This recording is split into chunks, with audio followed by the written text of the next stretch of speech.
علی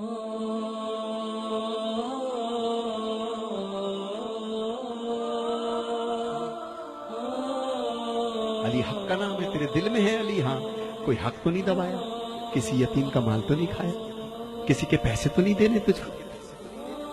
تو کہتا ہے جکڑ بندی ہو گئی کاروبار میں، تیرے پاس کچھ بھی ہو کچھ بیچ، اس کا پیسہ پہلا دے دے جو تیرے پاس روز چکر لگا رہا ہے، اس کو آزاد کر، اللہ تجھے آزاد کر دے گا۔ کیو ٹی وی پہ لکھا ہوا تھا جناب، ایک جملہ لکھا ہوا شکیل بخاری صاحب، لکھا تھا ایک صاحب تھے کہ باہر نکلتا ہوں، کبھی کوئی خوف میں رکھتا ہے، کبھی بل خوف میں رکھتے ہیں، کبھی ٹیکس خوف میں رکھتا ہے، کبھی فلاں چیز خوف میں رکھتی ہے، کبھی یہ چیز خوف میں رکھتی ہے، کبھی کاروبار میں بدماش چلے آتے ہیں۔ خدا کی قسم فقیر نے ایک جملہ کہا، کہنے لگا اللہ کہتا ہے جن کا تو وارث ہے اپنے گھر میں ان کو حالت خوف میں نہ رکھ، ورنہ اللہ تجھے باہر حالت خوف میں رکھے گا۔ خدا کی قسم یہ میں معجزہ دے رہا ہوں، گھر میں جانا اپنے جو جسٹ میرڈ ہیں، جن کی بیویاں ہیں، آج مولا علی کی محفل کے صفحے میں جو مولا علی کا پیغام ہے وہ دینا چاہتا ہوں میں۔ تم گھر جانا اور اپنی زوجہ سے صرف ایک لفظ کہنا کہ اگر کبھی تجھے زندگی میں میری کوئی بات بری لگی ہو تو آج بی بی فاطمہ الزہرا سلام اللہ علیہ کے صدقے میں مجھے معاف کر دے، اور میں کوشش کروں گا کہ میں غصہ نہ کروں تاکہ باہر والے مجھ پہ غصہ نہ کریں۔ کل کا سورج نکلے اس سید کی زبان یاد رکھنا، دنیا مہربان ہو جائے گی حق پر، خوف ہٹ جائیں گے دل سے۔ جن کا تو وارث ہے ان کو حالت خوف میں رکھے گا تو جو تیرا وارث ہے تجھ کو ہلکا سا ٹچ تو دے گا نا، پھر بھی وہ بڑا رحیم ہے، پھر بھی بڑا رحمان و رحیم ہے۔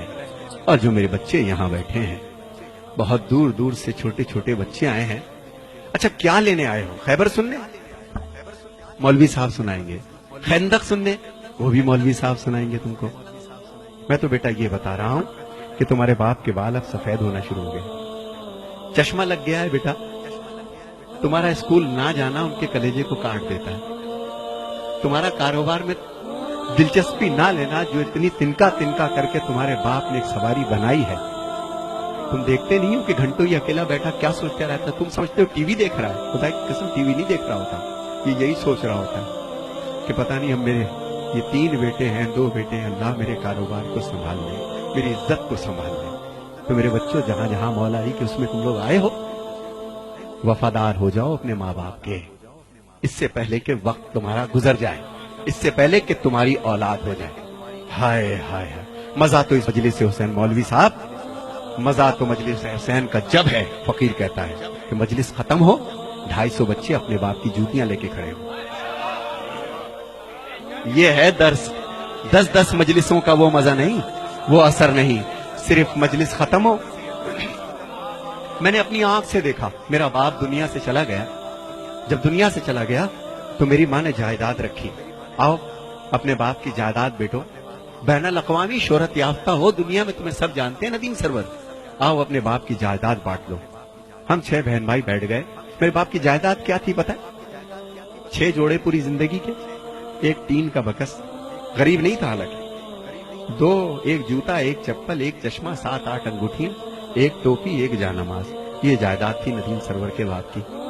مگر اسی ندیم سرور کے باپ کو ایک دفعہ میں نے دیکھا، بتاتے کسی کو نہیں تھے کہ میں باپ ہوں ندیم سرور کا، اتنے سادہ تھے، رش میں کچل گئے، چشمہ وہ جا کے پڑا، کسی نے پیچھے سے اٹھا رہے تھے، کسی نے دھکا دیا، پیشانی زخمی ہو گئی، میں تڑپ گیا، خدا کے قسم تڑپ کے گیا ابا۔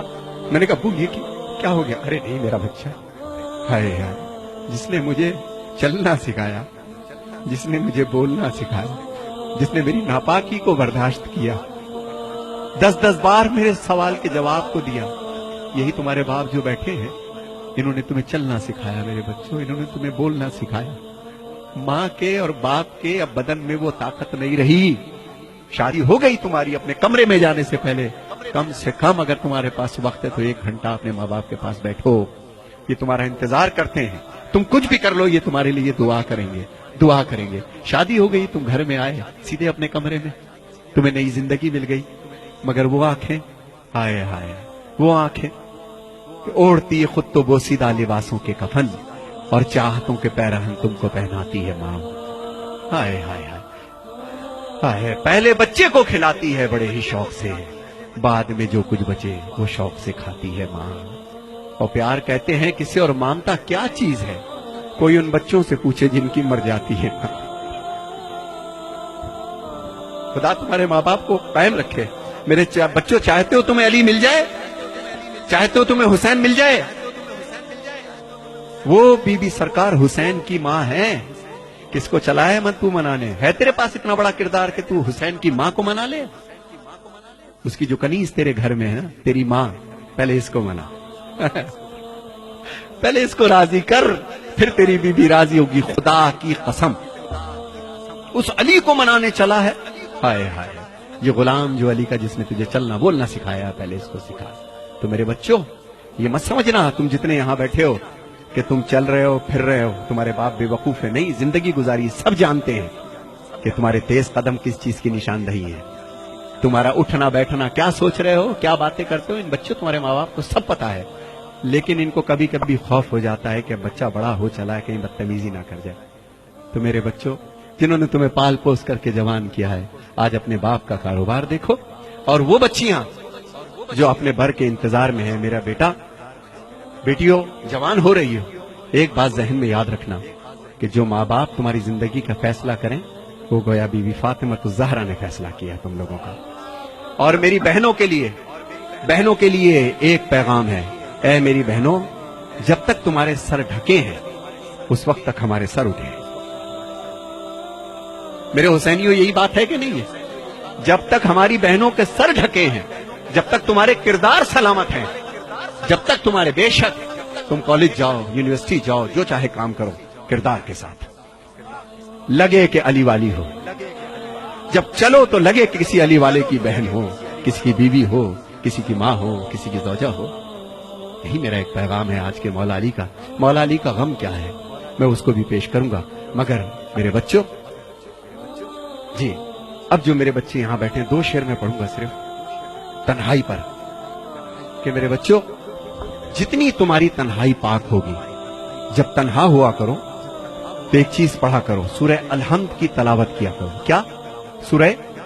میں زیادہ بول رہا ہوں، آپ بور نہ ہوئیے گا، لیکن یہ میری اماں کی باتیں ہیں، یہ میری امی کی باتیں ہیں، جنہوں نے بچپن سے سکھائیں، اور میں اب بچوں تک وہ چیز میں پہنچانا چاہتا ہوں، بچوں تک پہنچنا چاہتا ہوں. تو میرے بچوں، یاد رکھنا، اب جو میں کلام پڑھ رہا ہوں، جس وقت تمہیں کوئی نہیں دیکھ رہا ہوتا، مت سمجھنا کہ تمہارے ماں باپ سمجھتے نہیں تم کو کہ تم اس وقت بھی کیا کر رہے ہو.